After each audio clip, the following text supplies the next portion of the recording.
No way relation, no way role by the advocates. అంతా police వాళ్ళ రాజ్యం. వాళ్ళు అడ్వకేట్ల పేరు చెప్పి వాళ్ళే వసూలు చేస్తారు. 40 వేల పేరుతోటి లక్షల వాళ్ళే వసూలు చేస్తారు. ఇవ్వకపోతే వాళ్ళే డిమాండ్ చేస్తారు.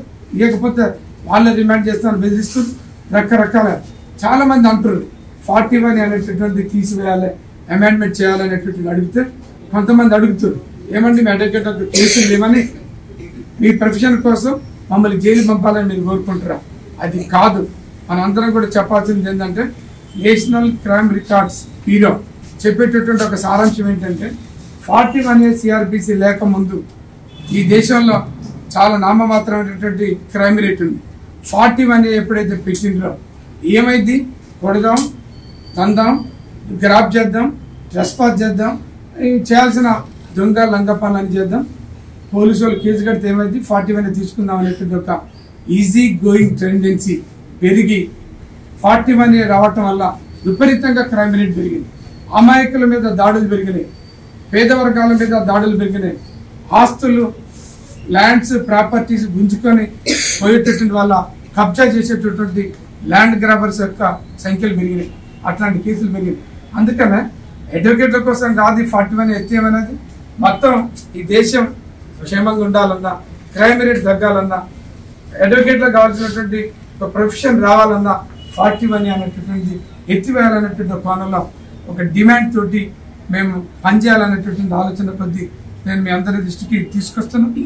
ఇకపోతే ఏంటంటే ఆర్బిట్రేషన్ ప్రోగ్రామ్స్, మీడియేషన్ ప్రోగ్రామ్స్ నేను మీ అందరికి తెలుసు సింగపూర్, ఫ్రాన్స్, జపాన్ చాలా అవుట్ ఆఫ్ స్టేషన్లు కూడా బాగా ట్రైన్ అయినాం.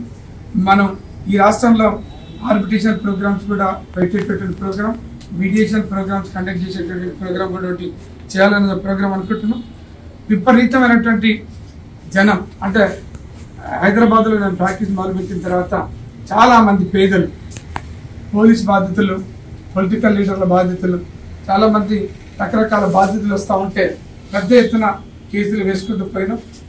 బాగా కేసులు ఫైల్ చేస్తున్నటువంటి అడ్వకేట్ కింద నేను ఒక 6 సంవత్సరాల నుంచి హైయెస్ట్ ఫైలింగ్ అడ్వకేట్గా తెలంగాణ హైకోర్టులో నేను నమోదు కావడం పేటర్లు అన్ని యాంగిళ్లలో క్రిమినల్ రివిజన్స్, అప్పీల్స్, కంటెంప్ట్స్ రకరకాల కేసులు పంపారు.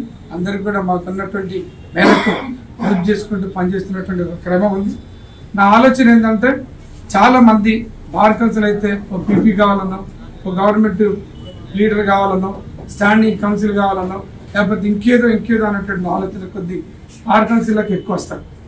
నేను ఇప్పుడు ఉన్నటువంటి శ్రీధర్ బాబు గారు నా ఆఫీస్ క్లయింట్.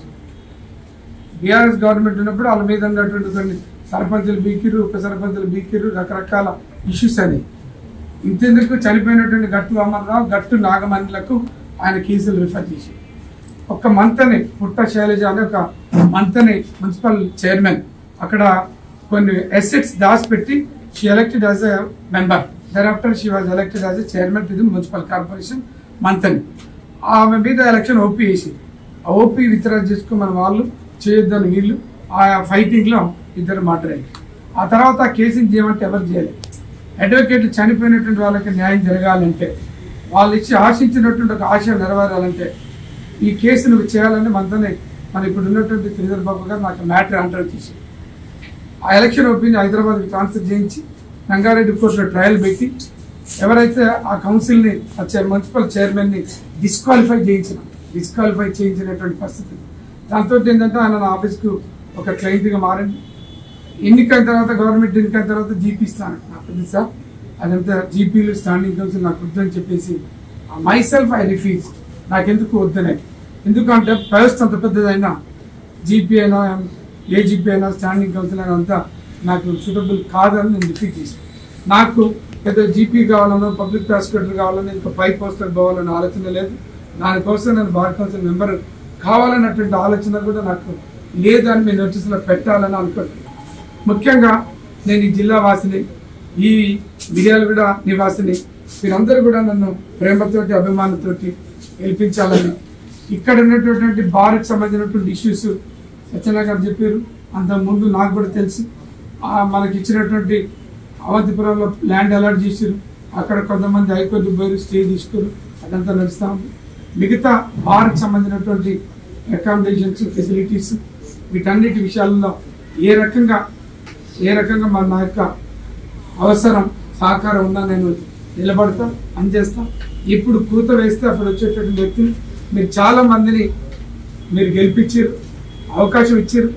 ఒక్కసారి నేను మొదటిసారి పోటీ చేస్తున్నా కాబట్టి ఒక్కసారి నాకు అవకాశం ఇచ్చి మీలో ఒకటిగా నన్ను కలుపుకోవాలని, ఆదరించాలని, మొదటి ప్రాధాన్యత ఒకటిని వేయాలని కోరుకుంటూ నమస్కారం.